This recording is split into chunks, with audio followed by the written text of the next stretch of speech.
never know if it could change your life. Take a chance, you're neither wrong or right. You never know if you don't roll them dice. You better roll them dice. You never know if it'll change your life. Oh, yeah, of course that's your contention.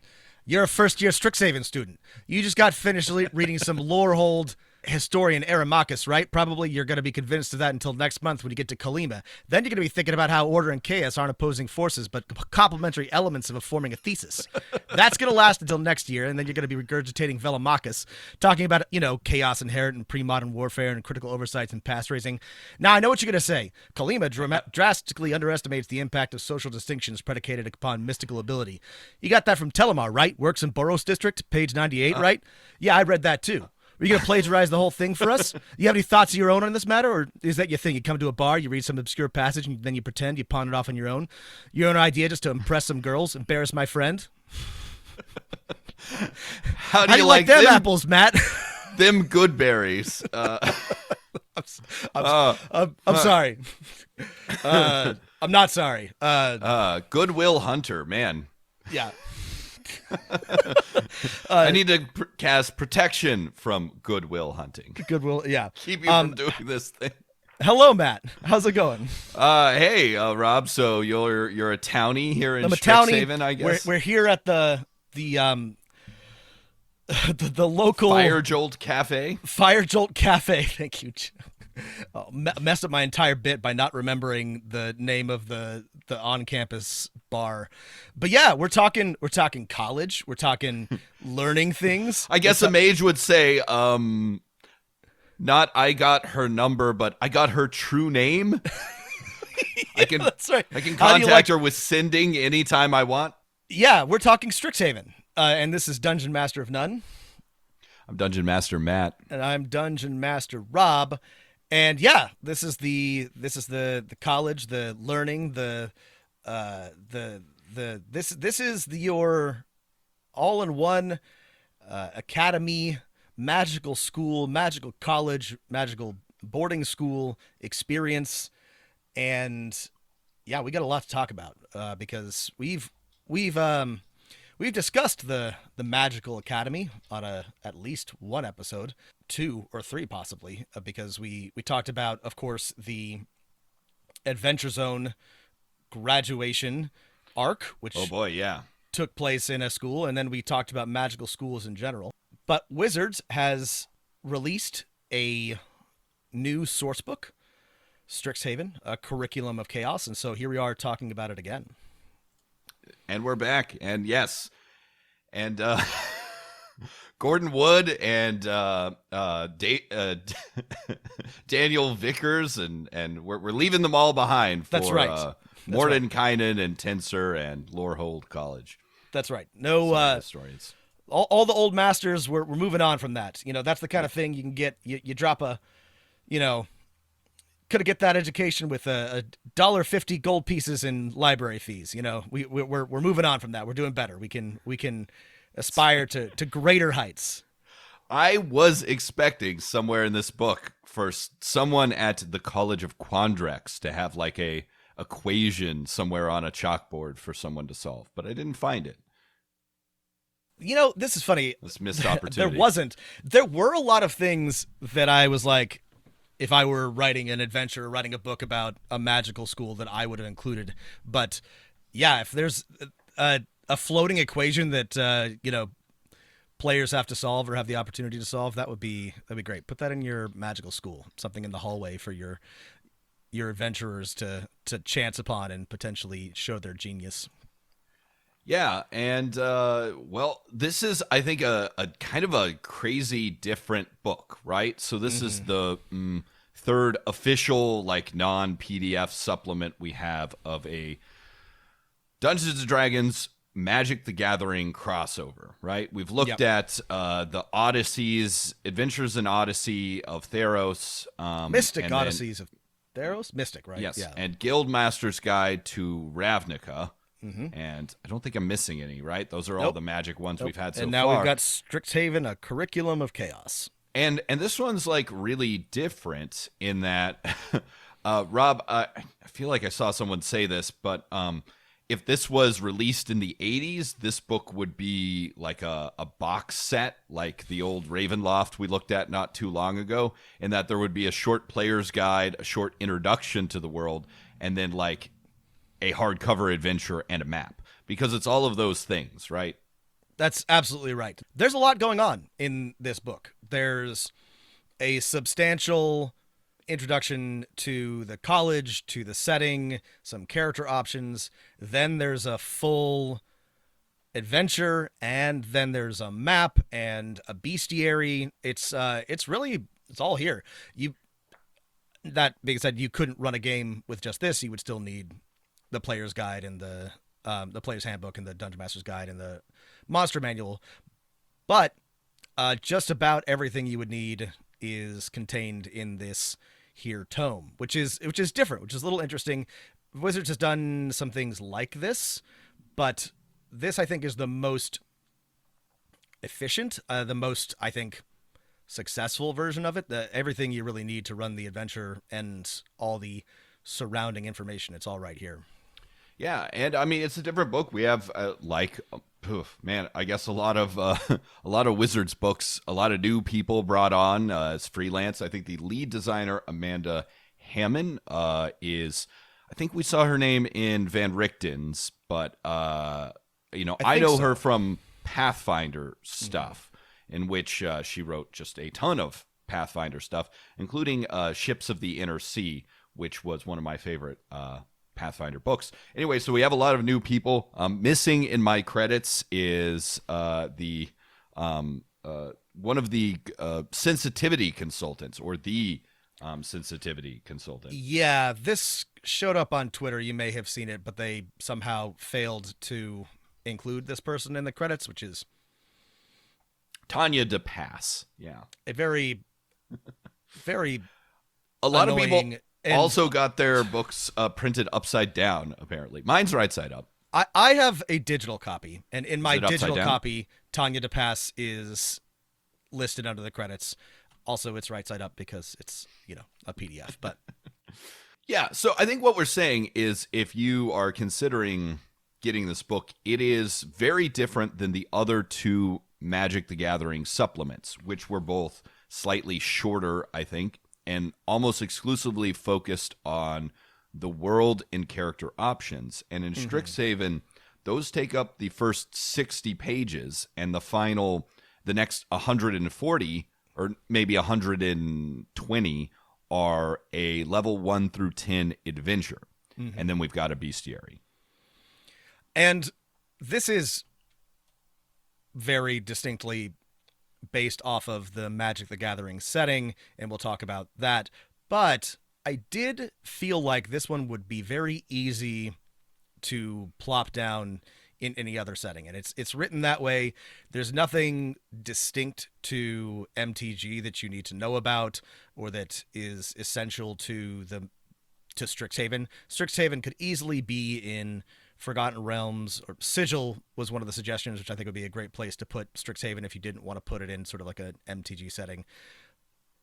That being said, it is very much based off of existing, MTG assets, but this right. There was some original art. I went through all the Strixhaven art to see. It was like, oh, hey, a lot of the splash pages and a lot of the NPC portraits are new, which I think one of Rob's and Mice complained about the other Magic was like, oh, you didn't commission any new artists? Like, come on, give your artists a bone. I'm pretty sure Theros had absolutely no new art. Yeah, and zero. I think Ravnica didn't either. I don't remember exactly, but yeah, this had new art. This felt, here's the thing. I mean, most of it is from the cards, right? Yeah. And that makes sense. The cards are great. The art of cards is amazing. Yeah. Compared to the others, I will say that this felt much higher effort. And I liked Ravnica and Theros just fine, but this one felt like they put a lot of effort into, all aspects of it, to be quite honest, and it felt like a distinct and worthwhile book rather than semi-lazy, crossover cash grab. Yeah. Let's then give a I guess, our judgment on this new approach. Did you prefer like this? Okay, you're only getting, really 30 pages about the campus. The rest is just an adventure and, DM and player options. Like, is that better than a larger treatment of the setting? We can talk about the specifics at the end. Sure. But I will say, thumbs up, thumbs down. Thumbs up. Pass, fail. Two thumbs up, pass with flying colors. To be honest, this delighted me. This really, and I think maybe I'm just the exact right demographic for this. And I did not go in expecting to like this book, and I was delighted by it. I found it. You didn't even want to review it. You're like, we've done so many of these. I was pretty burned out, and I'm glad I gave it a chance. But the fact that it's an adventure, I feel like, breathes new life into it. Yeah. The fact that you should get this book if you want a pre-made adventure set in a college, right? Yep. Because everything else is pretty small, right? Not that it's bad or good, we're just saying it's smaller. And I felt like, and this is how an adventure should, I think, theoretically work, I felt like Strixhaven, the setting, really came to life as I read through it and as I imagined playing in it and running that adventure. So in that respect, I thought that this was really, really solid as a DM. And I don't know when I would ever have the chance to do this, but I would definitely run a game in this setting it with this adventure, and I would change some things, but I really felt like I felt inspired by and interested in what they presented to us here. Yeah, at the end of the day, for a campaign setting that's not your own, that's kind of all you can ask for, right? Is like, hey, do I feel inspired by this? Are there cool things, ideas, or places to steal? Mm-hmm. Okay, with that overall judgment, should we dive into the basics of Strixhaven, life on campus? Let's talk about what's going on here. Yeah. I was really hoping for a couple pages that were like one of those brochures that random college will send you when you're in high school after you take the PSAT or something, that has like a diverse range of students, and then you flip through it, it's like... Yeah, I would have liked something like that, for Wait, sure. Are the only non-white people the same two people used in these photos in every over and single over photo? again? Yeah. Oh, man. Sure, I'll head off to you random liberal arts school in Iowa or the Northeast. Why not? Why not? Life on campus. It's an academy of mages. It's cosmopolitan. Snarls and Star Arches, Founder Dragons, Archaics, and the Oracle. What do we want to start with on Strixhaven College It's a of university, Chaos? and I liked this, and this is an important distinction that I thought was neat and worthwhile. It is not a place to learn magic. It is a place to learn other things whilst using magic. You study history, Yes. you study art, you study math, and each of the schools has a focus, and we'll talk about that later. But you are not specifically there to learn spellcraft, right? It's not a wizarding college per se. There are people who just study history, people who just study, the performing arts or whatever. They do it with magic. But this was an interesting distinction for me. And it does kind of make sense. It's like, a lot of the spells in Dungeons & Dragons would be super useful for learning archaeology or the law or the performing arts, right? This kind of makes sense. And it leaves room for players who are, let's say, don't want to roll up a wizard to play. Now, this brings us to probably my primary objection and a major, in my opinion, oversight in the book and in the whole setting, which is that if you cannot cast any magic, if you are a pure fighter or rogue or Barbarian. A barbarian that's not one of the casty barbarians, Berserker. There's nothing here for you. You could, I think, probably be a student, but it really wouldn't make very much sense. This is a setting for magic users. Yeah, and there's a feat, not to get ahead of ourselves to the player options, that's basically a kind of a good version of Magic Initiate, that ties you to one of the like 5 colleges at Strixhaven. I would just give this to every character, and that way you would never run into the problem of, well, I'm being a fighter that's not an Eldritch Knight. Can I still cast magic? Yes, you can, right? I would give everyone the feat Ritualist, and I would also give everyone the feat Strixhaven Initiate, right? Initiate. Strixhaven Initiative. There's ways around this, Fine. and Matt's suggestion is a good one. There's not really, in my opinion, any downside to giving everybody a If little you're bit of... giving it to everyone, fine, perfect. Yeah. That being said, it does bum me out as somebody who likes to play normies in D&D that if you don't want to be a spellcaster, there's nothing for you to do, or you're severely limited in this campaign. And in this Yeah, we're again getting to the player options, but one of the things I put down was like, why isn't there a background for like for being what's his name? Goodwill Hunting. William Hunting. Good William Hunting. Hunting. Yeah. Gooding William. No, yeah. Goodwill Hunting. Sir Good. Yeah, why can't you be him? Like, why can't you be a janitor on campus, right? Or, yeah, that would kind of be a fun foil to the other characters. Right. Yeah, okay, I don't have any magic skills, but I do have this ring of keys. Oh, you can cast open lock. I'm an RA. I have the keys. I'm a student maintenance ramp. Right. Or I'm the groundskeeper or something like that. Or I'm the groundskeeper's assistant. You know, I think that would be very... well, we can get into that later. But, you know, that's not a major problem. If you're going to be playing this, I assume everybody wants to do some kind of magic. And most D&D games, again, the non-magic user character options are dwindling. And that's fine. Yeah, the thing is, you say everyone, we're giving you these 2 feats and pick a class that does magic. And I think everyone will be okay with that, especially if you're clear at the session 0. This is about going to a school that is has magic everywhere. Everyone's going to be like, yeah, I'll be the Eldritch Knight. Yes, I'll be a druid. Perfect.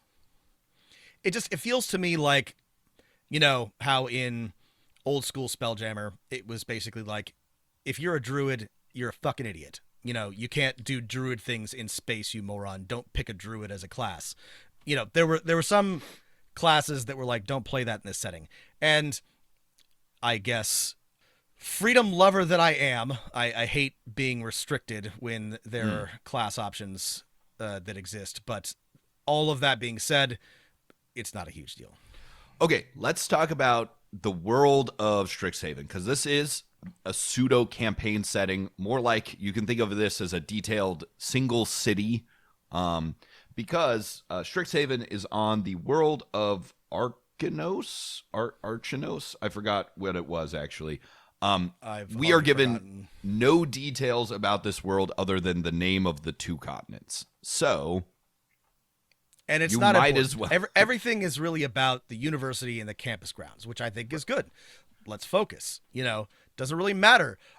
Arcavios, right? It is located on the world of the Archive. Now, they also say, since we gave you no details about the world, put Strixhaven in the Forgotten Realms, or Eberron, or somewhere in the Outer Planes. I would have loved for them to spend like a page or 2 about what Strixhaven's purpose might be in your world or in another world. I think, okay, if you're looking at these options, I think the best one is kind of, because Strixhaven has all kinds of people in it, right? There's Loxodons and Owlin and Bogarts and elves and trolls. I would say works best if this is a extraplanar university, right? I would say Archivios is a demiplane created for Strixhaven by the founder dragons.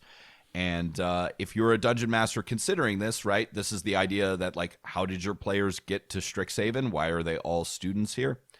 I mean, there's like some sort of like extra dimensional summons that the founder dragons have some, you know, arcane ritual for pulling people from across space and time to study at this university. That's what I would do too. I think it works very well. Here's the thing.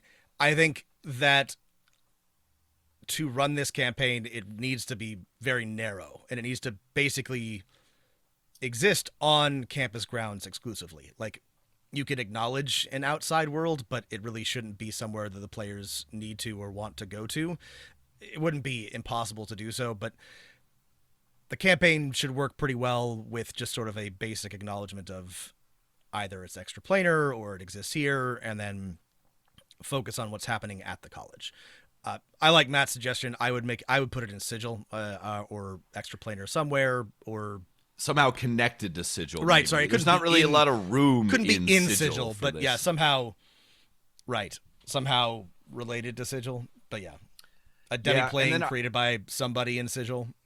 And then what are your thoughts of some of the other world building we're given here? Snarls, like pools of magic, and random star arches, rocks floating in a ring. Utterly forgettable, though. There's not much done with them. Yeah, they're cool ideas. They don't appear to matter very much, so... We also have the Founder Dragons, which, could be an interesting patron or warlock boon. We have the stats for them, but they define our 5 colleges, right? So in case you're new to this and are curious what's in Strixhaven, Strixhaven is basically a classical kind of university where everyone enters and studies, gets their associate's degree in magical-ish learning, and then after year 1 has to choose one of 5 colleges. And they are Lorehold, a college of archaeology, history, and the past. Prismari, a college of basically performance, art, and creation. Quandrix, a college of nature and math, right? You're finding the golden ratio of the beholder or something. Right. And then the plants have fractal patterns. It's math. The Fibonacci fractal sequence. plants. Yes. And Silver Quill, which is a college of the law, oratory, writing, and witty rejoinders. And then last, Witherbloom, a college of life and death. And that's it. Those are your 5 colleges. Pick one of those. Matt, I love these, and I love them probably not for the reason that I'm supposed to love them. The reason why I love these colleges is that these colleges represent opposing colors in the card game, right? Or blue and red, white and black, for example. So in trying to pair these colors together as opposites, the writers of and creators of both, basically the people at Wizards, have recreated a number of important philosophical concepts and debates within the Academy. It's very dialectical, Matt. All of these are. It delights me to no end. Every college has a thesis and antithesis. It does. That's right. And together they form a synthesis, Matt. That's exactly right. So Lorehold has, basically... Okay, yeah. We got to talk about Lorehold because it's the history one. We're the history guys. Okay, let's get into Lorehold. I mean, again, I don't know that, any of the writers picked up a history book or a historiography book. Almost certainly never. The one that Matt and I just read. But without doing so, they have sort of recreated the major tension in history or historiography in the past 100 years, which is, sort of a ordered Whig, can you determine the course of events from, historical knowledge versus is it all... chaos? Is there any such thing as objectivity? It's The way they describe order and chaos, I think a historian might describe it as the tension between structure and agency would be the what a historian would say. Are the big forces of history determining lots of things? In what places and times do people have agency over their own life and their own destiny? And it very much reflects sort of, the changes in the Academy wrought by post-structuralism and postmodernism. It's very shallow. They haven't actually delved into any of these things. No. But it's funny to me that they're all right, one side of the Academy believes in, is the course of time driving toward a well-ordered state, and the other believes that there's no order to anything, no meaning, each individual is acting purely on their own, whatever, and it delights me. Plus, if you go to Lorehold, you also get like a scroll machine gun that shoots magic. Though I don't think there's stats for that anywhere, but it's in one of the arts. It's cool. Yeah. By the same token, the sort of the Prismari college has recreated the Apollonian Dionysian distinction from Nietzsche. Yes. There's a perfection and expression. There's like a rational and wise side, and then there's a wild and expressive side. Again, I don't want to like dunk on these people because I'm sure that they're all smart and went to college like I did, but I have a feeling that just in trying to come up with the idea of opposites, they have stumbled upon theses laid out by fine thinkers hundreds of years ago. Anyway, so that's let's see. Quandrix is like substance and theory, which I mean you could take it a number of different ways, but it could just be like the tension in a physics department between people who run experiments and people who just write equations. Right. Well, what if there are and, 33 dimensions? Like, let's assume that. That's right. Yeah, people who actually like run physical experiments, people who are purely like doing higher order math. Silver Quill is maybe not as good. It's like selfishness versus like not. This one's philosophical and kind of this one's definitely the weakest to me. It's shadow and radiance and like what I guess like it's basically like using their like language skills to like empower people, and then people who use it or to like to be mean or like gain power. This not one really a academic dispute, Yeah, it's like should you be nice to people or mean to people with your fun writing? This one could have gone better. I also really liked, and this one's the most straightforward, but I liked sort of the life and death of Witherbloom. I think that's a very like easy. Here are the ways that these two things are interrelated, and your studies, need to incorporate both as the cycle of life and death. This gave me a lot of ideas as a DM, as a player. I think that just sort of. I like these colleges. I think they're fun. I think they present a lot of potentially interesting hooks, intellectual ideas, cool magical opportunities. I'm also a huge fucking nerd, so maybe they're not as delightful to other people, but I liked it. Well, here's a good thing about the colleges is you could probably take just one of the colleges and plop them down somewhere random. Like if you wanted to have a place, if you're like on your world map at your home campaign, you put a giant desert and you're like, this is where there was once a great civilization. There's all these ruins. At the edge of the desert is Lorehold College, scholars who investigate the ruins, and it might make a cool hub for the players to start with. Conversely, like if you wanted to like plop down Witherbloom somewhere, that would make sense too. Or Lorehold trains all the politicians of your world or something like that. Sorry, not Lorehold, Silverquill. Silverquill. They also, and this includes, there's not a whole lot here. It's a description of the college and what they study. A list of scholars you might encounter, the sort of main professors, and then a little map. And honestly, this is great. This is really all you need. This gave me more than enough to sort of think about how these would work and work with each other. I wouldn't have hated more, but I wasn't like, I need to know more. Yeah, here's the thing. A decision was made about this book and that it would be an adventure, and we mostly applaud that decision. However, right, the characters are going to spend their entire 10th level campaign in these 5 colleges and the main campus that kind of is a hub that connects them all. That is actually super boring. There is nothing interesting in the main campus. There's a tavern, the main campus is literally a cafe, it's a liberary, and a sports stadium. Yeah. You could have come up with some other crazy things, especially like a nice tension between townies and university people. Right, but right. Whatever. Who lives in the college or in the college town that's not like a member of like who's actually studying there? Yeah. Right. I would encourage you to think about this if you're trying to build out this world for your campaign. There's only 3 pages or so per college, and I feel like they could have gone crazier with the shit that is in the colleges, right? You know, oh, okay, Prismari has a place where everyone put their discarded dangerous art projects. But like that one was cool. But like I don't know, we could have a lot more scary things everywhere. Put more dungeons or places to explore, or just, I mean, these are colleges just full to the brim with magic shit, you know. Yeah. Obviously the maps they give you, there's room to like add this stuff. But yeah. Yeah.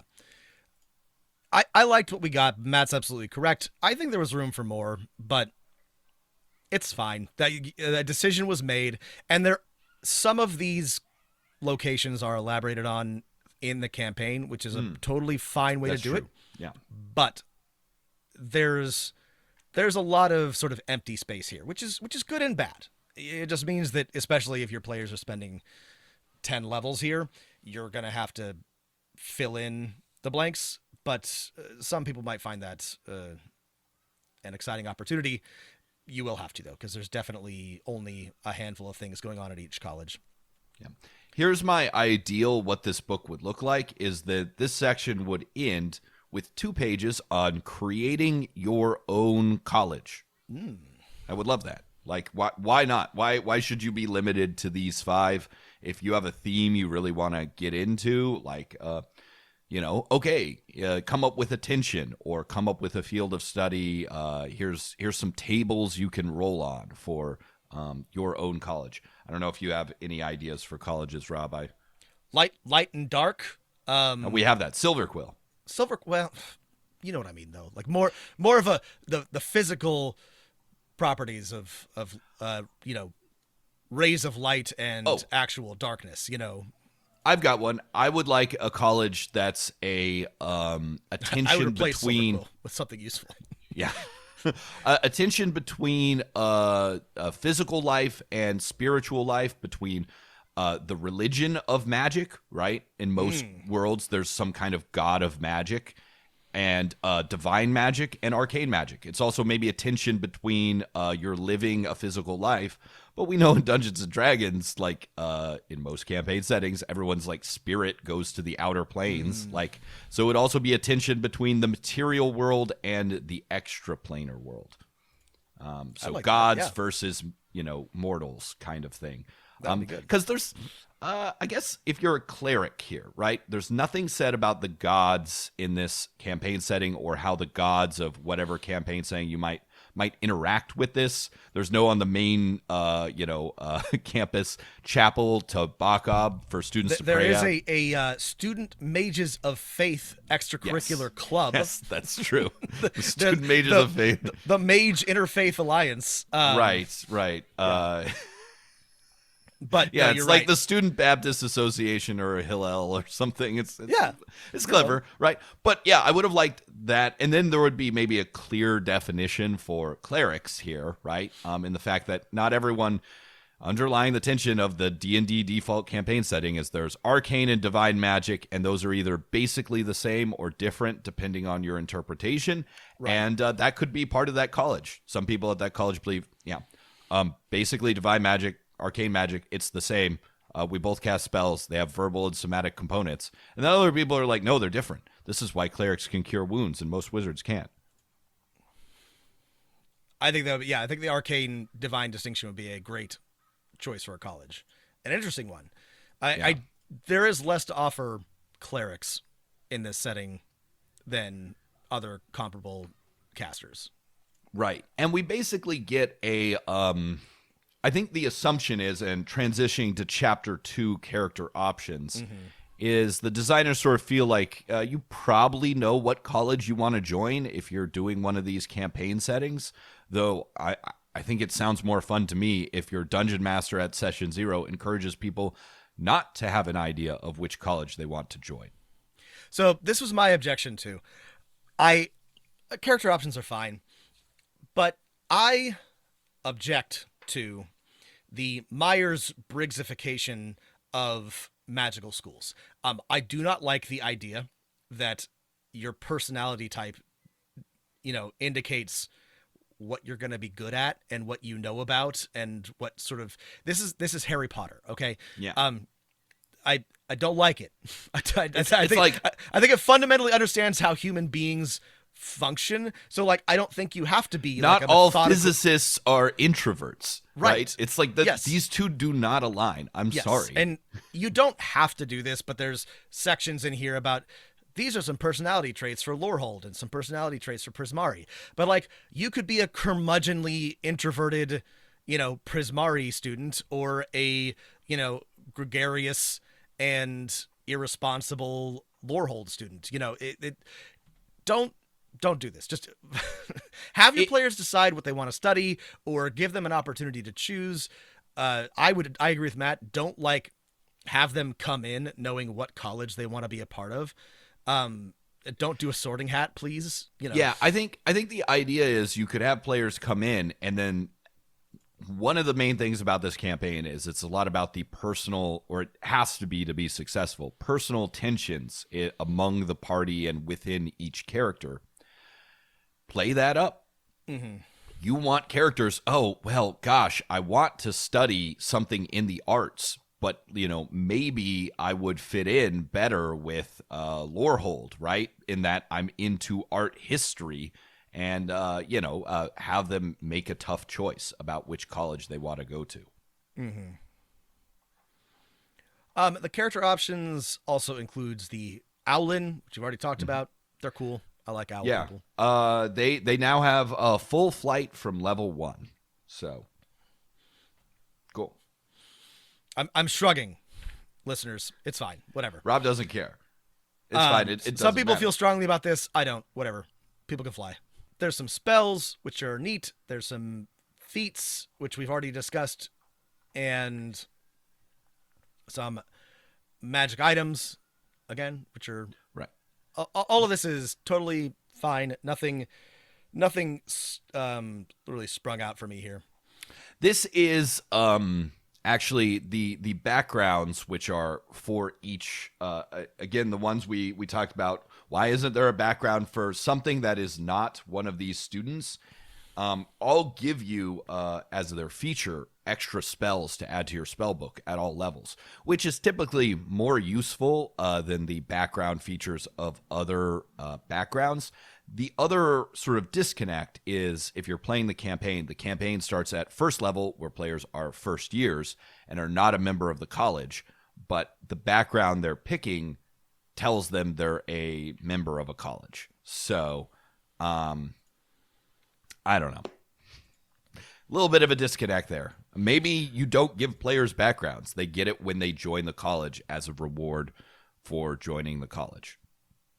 Yeah, you could also just give them these bonus spells as a separate, unrelated benefit, a boon, as it were, for being a part of that college, rather than having it be built into their background.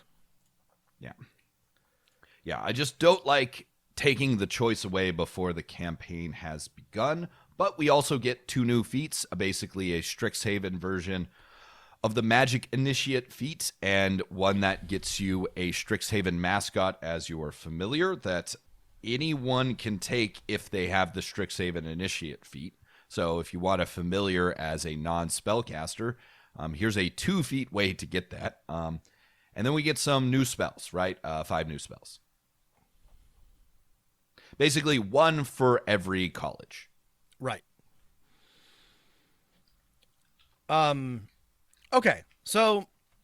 Oh, I think I did have something to say about one of the new spells. One of my favorite spell of the new one is, in its description, let's see, borrowed knowledge, right? You you burn a book as part of the casting of the spell. That's and right. for 1 hour, you have proficiency with a skill. I liked this one too. Sorry, I didn't mean to skip over them. There's some neat spells here. Nothing especially... Well, actually, that's not true. But here's the problem with this spell, Rob. It's a 2nd level spell, right? It takes 1 action to cast, and it is touch, so you can cast it... it's self. You can only cast it on yourself, right? And it gives you proficiency bonus, right? At the level you get the spell, that will be 2. Very soon it will be +3 to some ability checks. Now, why would you ever cast that over enhance ability, which gives you advantage on all checks with a ability score, and also lasts the same amount of time. I guess it's concentration. I guess that's the only difference. I guess wizards don't get enhanced ability. Anyway, I was like, I think it's. I mean, I was gonna say maybe you can't cast. I mean, there's probably some who can cast borrowed knowledge, but not enhanced ability. I don't know if I'm misremembering, but Silvery Barbs is it's a first level, and you can force a reroll as a reaction, and give advantage, which seems very powerful to me. Yeah. Force an enemy to reroll an attack roll, an ability check, or a saving throw. I mean, you can only do this so many times a day, but for first level spell, it seems very strong. I mean, it's basically shield, but for everything, right? Yeah, it's better than I mean, shield. okay, shield is a +5 bonus. Advantage, giving someone disadvantage is almost equivalent. I think. And in many cases a would be -5, but to everything. Right. Right. I mean, mathematically, it's tough to describe what advantage is, but I would take this over shield every time, and you can use it on anything, and to buff your allies, right? So there's a lot of things shield doesn't apply to. I mean, God, it's a really good spell. Silvery Barb seems wildly overtuned, but for a first level spell, yeah. I mean, gosh, this would be. I would take this as a second level spell, and probably even as a third or fourth. I would. Spell. I mean, this is insane. If within 60 feet, any baddie scores a critical hit on you or any of your friends, you can force a reroll. And they must use the lower result. I was like, that's pretty good, and I might take that. And then they said they must use the lower. The lower result, I'm like, well, then it's really good. And then a free advantage. Anyway, that's fine. Whatever. I have. You get both? Sorry, I was reading it wrong. I thought you picked one, advantage or disadvantage. No. You get a disadvantage and an advantage? You force disadvantage and then a free advantage to one of your friends. Ding, ding, ding, ding, ding. Official time. This is the first, a Dungeon Master None first. This is something I think we can clearly say is truly overpowered. In the past, we've talked about things being underpowered, overtuned. This one just, woof. Boy. I would love if somebody can tell me why this isn't overpowered, but this is clear to me power creep. Absolutely just unambiguous to me. I wouldn't ban it, and I don't feel super strongly about power creep in general. If you have a power gamer in your group, they are going to find this and they are going to abuse it. So just be aware. All right, let's move on from character options. Yeah. So this next section, School is in Session, is about how to run the campaign. And this actually might be my favorite section in the book, actually, because there's just a lot of fun stuff in here. There's so many good things. The very first page, new art, right, which we love, and it's perfect, encapsulating a crazy group of adventurers showing up at magic school. I love it. I'm immediately hooked in. Yes, they look like little baby college student adventurers, and they give the owl big Disney eyes. Give the owl, the owl's got big old cute little eyes. They're all wide-eyed, and I love it. It immediately sets the tone for the campaign. We'll talk about the campaign in a minute. Let's talk about the special campaign rules and advice for running a student campaign. So the special rules for this campaign there's a couple. One is the relationships, which have been, so of course your players can always have relationships, but they've added some math to it for Strixhaven. Yeah. So you choose a friend Finally, what we've always wanted, math for having a boyfriend, girlfriend, or significant other. Thank you, Wizards. Thank you, Wizards. Finally, all I have to do is tally up enough relationship points, and I can have a boyfriend. That's all we've ever wanted. And we're joking, but I do think D&D players finally there's some people out there is like there should be rules for girlfriends. So, if you ever wanted girlfriend rules, they're in this book. So your players pick a friend, a beloved. I thought it was. Oh, I see. Sorry, I thought it was one of each, but you really just pick one. Right. A friend. Well, you're limited by your proficiency bonus in like close relationships, right? Right. So you can't have 30 boyfriends, which I take as an offense, and I will try very hard to have 30 a challenge. boyfriends. Yeah. So you pick a friend, a rival, or a beloved, which are exactly what they sound like. And there's rules so these relationships evolve over the course of the campaign, and there's important opportunities to bring in a friend, a beloved, and a rival. And there are rules like this in many other systems. They're not so quantified. They're a lot more like, tell me about your rival, tell me about your friend, or like decide that you have a relationship with somebody else in the group. These are good things to have. D&D should have them. Is this the way I would go about it? Maybe not, but I don't hate the existence of these sort of 3 relationship types and having players choose one at the beginning. I think it's neat and gives a lot of opportunities for emergent gameplay. Yeah, and we also, in addition to just the NPC stuff rules, we have like, excuse me, like 16 or 18 or something like that. Pretty great, just students you can plop down anywhere, right? I love all of these students. They are my friends, and I think they're fucking great.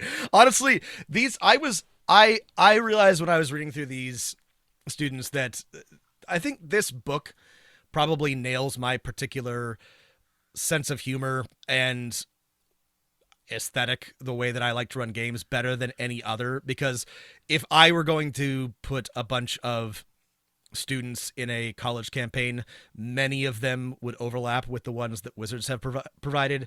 There's overly serious Chad type guy, and there's There's a hot Dampier that basically is the mean girl who was she's the girl that all the bad guys want by Bowling for Soup. She's into bands that you haven't heard of, and she's mean to you. There's a bunch of like in love with her. Thirst traps for everybody of all kinds, something for everybody.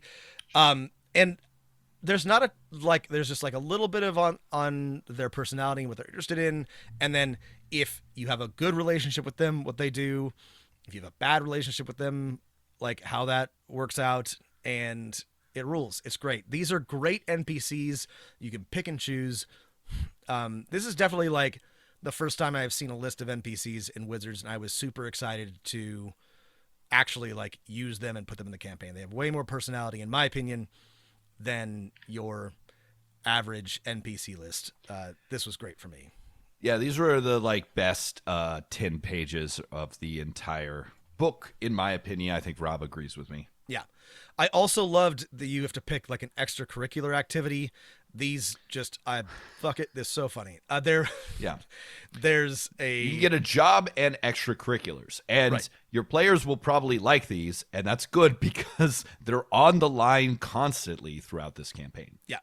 There's there's your standard ones, there's a Dragon Chess Club and a Dragon's Guard Historical Society, but there's also like future entrepreneurs of Strixhaven, which I would immediately fill with the most obnoxious people and have it be a constant like rival annoyance. Yeah, I'm very inspired by the entrepreneurial troll named Elon Tusk.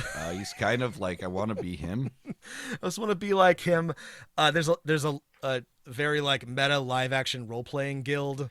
There's Yeah. a Strixhaven Iron Lifters Society. I could take or leave that one. I'm like, there's an elf who like loves role playing with bows. I'm like, but elves all know how to use bows. That's in the rule. That's in the rules. I also liked the student mages of faith, the interfaith alliance, and then you've got to get like a work study program. You've got to either work in the biblioplex or clean up the dormitories or be a barista at the cafe. It's great. I love it. Yeah. And why I said these are on the line is, fucking up in your studies, kind of just like in real life, means you might have to cut back on extracurriculars or your student job. So your job as the dungeon master is to make these things fun and, make the players like them so that they don't lose them. There's also rules for studying for and taking exams, which we talked about at length as being a stupid idea. Yeah. I will say that these are pretty okay. And I really like the way that they come into the campaign. And this doesn't have to take up a bunch of time in the game. There's, you study, maybe you cheat, you roll, you get some advantages, and then you get a little bit of a benefit in the future. But it's pretty straightforward, but I like the rules are okay. I like that. I think, and I haven't, played this or play tested this out, but my initial impression is it should be okay to have one or two members of the party fail each exam, right? Because that creates opportunities that, player characters can get knocked down and then have a chance to get back up again. I mean, the consequence for failing the exam is basically you lose an extracurricular or, you have to go to like tutorials, right? Which is, right. As a teacher, I know that for some of my students, that is a fine consequence for exam. And that's good, right? Because, you just want them to learn the thing. But maybe your boyfriend will give you advantage on the check, which is that's right. Maybe you study with your much smarter girlfriend, and then you do fine. Or I feel like studying with significant others could often be disadvantage. That's right. Right, if you were going to really lean into this, right, this would be a good reason to encourage your players to like make friends with people who are in different colleges or smarter than them that, can help them study and pass these critical exams. There's a couple every year. And it's impossible for the players to like not advance, but like if they fail, they got to go back for a tutorial and spend some time, and they can't do extracurriculars. I think it's well balanced to like not be a huge pain in the ass, but you could really lean into it for sure. It might also be fun to have a character who's like, I am going to flunk out, right? Right, and see what happens then, right? If they're like still hanging out on campus, participating in the adventures, that could be fun. Here's two minor critiques that I noticed during the NPC section.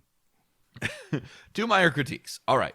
I love the idea of Strixhaven as the most cosmopolitan place, maybe at the nexus of some planar thing. Mages from all over the multiverse come here to study. And there's tons of NPCs that are Minotaurs and Treants and Dampiers. And races that are not in this book. I feel like if I was a new dungeon master, I would be confused as to where to get these. The two other critiques is that in some of the art, there are people who are not orcs, they are trolls. We know this. I know this because I went back, I looked at the Strixhaven cards. There are some people that their art is used here that are trolls, and there are also other people that are orcs, right? These are two separate things. Trolls are not just orcs that have bigger tusks. So I would love a Strixhaven version of the troll for this book. And there's also some art of Core. I don't know if you remember Core, Rob, from Magic the Gathering. They're like the perfectly like white-skinned, white-haired people with like chin tentacles. Oh, I do remember. Yes, that's right. So why did we just get Owlin? I would love those two. And then my other critique here is that I just noticed this on this page where the campaign begins. There's a picture of two important magic NPCs. I think their names are Rowan and Will on page 61. They're like ice and fire mages or something. I don't know. They're from another plane of existence. And I'm like, oh, well, are they, and also like Liliana, who is like one of the big characters in Magic, is a professor here. I don't know. I thought you could have at least had something about those people. Anyway, they decided none of that exists.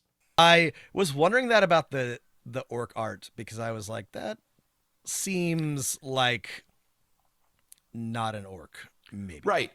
They look like a troll. Like, for example, on page 59, Urzamak Talk Garosh is described as an orc. I looked up the cards, and there are orc cards, right? They've got the tag orc. It's like the Dean of Prismari is, I think, an orc, and it looks like an orc. This card is a troll, right? There's also a troll chef somewhere. I'm like, why can't there be a version of troll from some plane of existence that is appropriate to player power levels, right? Yeah. I agree. I just Playable feel like trolls. there needs to be something somewhere. If you're a new DM and you pick this up because you're like, oh, I definitely want to run a magic school, and there's like Loxodons everywhere and stuff, and you're like, and Damphirs, you're like, where do you get the stats for this? I don't know. Well, and if like many players, you spent any time in the Blizzard extended universe and played World of Warcraft or Hearthstone or something, you're going to look at that art of... Yeah, they look like WoW trolls. They look like WoW trolls, right? Which, doesn't mean they have to be, but you may be confused, and you may be, hang on, is there a troll playable race? And you will find out that no, there isn't, but there are orcs. And there aren't cow people, but there are elephant people. Right. It's I don't know. Lean into it. Wizards, just fucking go for it. Give us trolls. All right. Well, that is the end of all of our NPCs to fall in love with. Here's maybe what we should do, Rob. And we can do one of two things. We can either briefly in 5 minutes talk about the campaign, or we could briefly in 5 minutes talk about the bestiary and say, let's do the campaign as its own episode. I think we'll have to do the second option. Let's talk about the bestiary, and we can discuss the campaign separately, because I don't know that it deserves, that it needs a whole hour. It needs more than 5 minutes, though. So I think the campaign deserves an episode, and we will give you one. It's interesting. There's a lot to say about it, so we're going to save it for our next episode, and let's talk about the bestiary, friends and foes. So this was something I was going to say about the campaign, and I will when we talk about it. But sure. One of the great things about, speaking of the bestiary, one of the great things about this setting and this campaign is that you get the opportunity to use a bunch of cool monsters. It makes sense, right? There's magic people, magic things, and so it makes a ton of sense in a way that it maybe doesn't in some other D&D campaigns, to have an Otyugh show up, have a bunch of Bulettes running around, have all kinds of just like all those cool magic creatures that you may or may not get to throw into a campaign, have them show up. And the bestiary includes, I think, some pretty neat options, in my opinion, for sure. Right. We've got a ton of, it's a mix of, of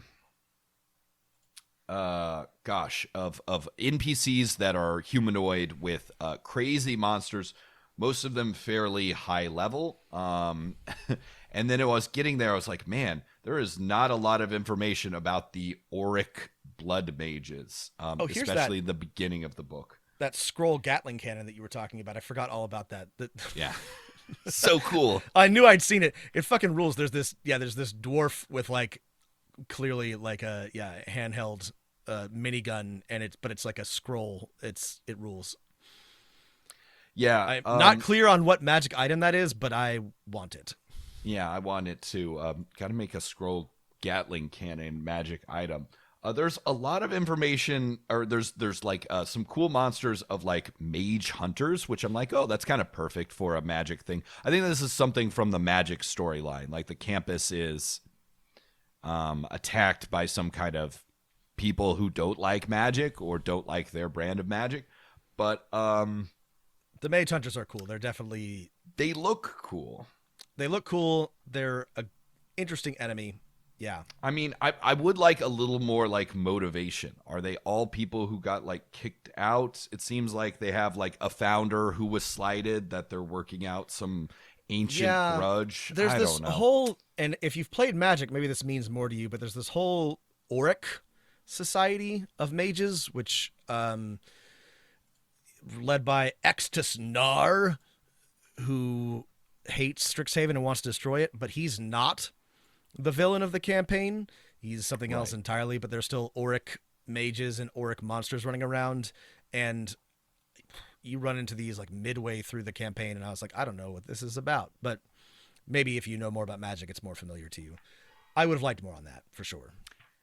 Yeah. Other than that, you've got some epic founder dragons, which I super like in that if you want, since we just talked about Fizban's Guide to Dragons, if you want some ancient worms that are like super out there and are like, well, this worm has devoted its entire existence into like studying history. Well, here's a cool dragon like that. Mm-hmm. They're very cool dragons. They've also got super rad art because of course they do. So that's your bestiary. Most of it is taken from I think all of it is taken from the cards, but it looks cool. I like the mage hunters. I wish I knew how to use them. I like the plant bear. I could take or leave the mascots that you get for each thing. These seem like just a fun little thing they added for the card game that maybe isn't as cool for a role-playing game. It's neat. It's a good bestiary. Again, everything that they put into this, I guess there could have been more of everything, but I liked what we got. Okay, well, we're a third of the way through Strixhaven, a curriculum of chaos, and as we said, like it kind of all hinges on the campaign. But stay tuned for the next episode, which will be heavy spoilers for the campaign. I guess our gift to you is that you can listen to this and still run or play the campaign without getting spoiled at all. No We've spoilers mentioned nothing about the campaign, which we definitely intended. This is a very interesting book. Like we mentioned, it's different. There's a lot going on. I'm a fan, but as a dungeon master, we'll talk about the campaign in greater detail, but there's a lot to be said about it. So stay tuned for part 2, where we'll talk about the campaign, how to run it, what to do with it, when it's worthwhile. If you have thoughts or comments, if you know something about Magic that we missed that you can tell us about, by all means, let us know. Yeah, did you read all 8 short stories that came out with this Magic block? Let us know. Yeah. We're not going to do that. We will not. I refuse to learn any additional lore about Strixhaven. I liked what I read. I will not be doing any extracurriculars here, Matt. But yeah, let us know if there's something that you find interesting or that you want us to talk about that we failed to mention. Add us on Twitter at DM of None. You can write us at dmofnone@gmail.com. Check out our Patreon at patreon.com/Dungeon Master of None. We've got a Discord which we'll link to. Anything I'm forgetting, Matt? No, just think about, who are you? You're terrified of what you might discover. It's your move, Chief. Thanks for listening, everybody. Stay healthy, stay safe. Keep rolling them dice.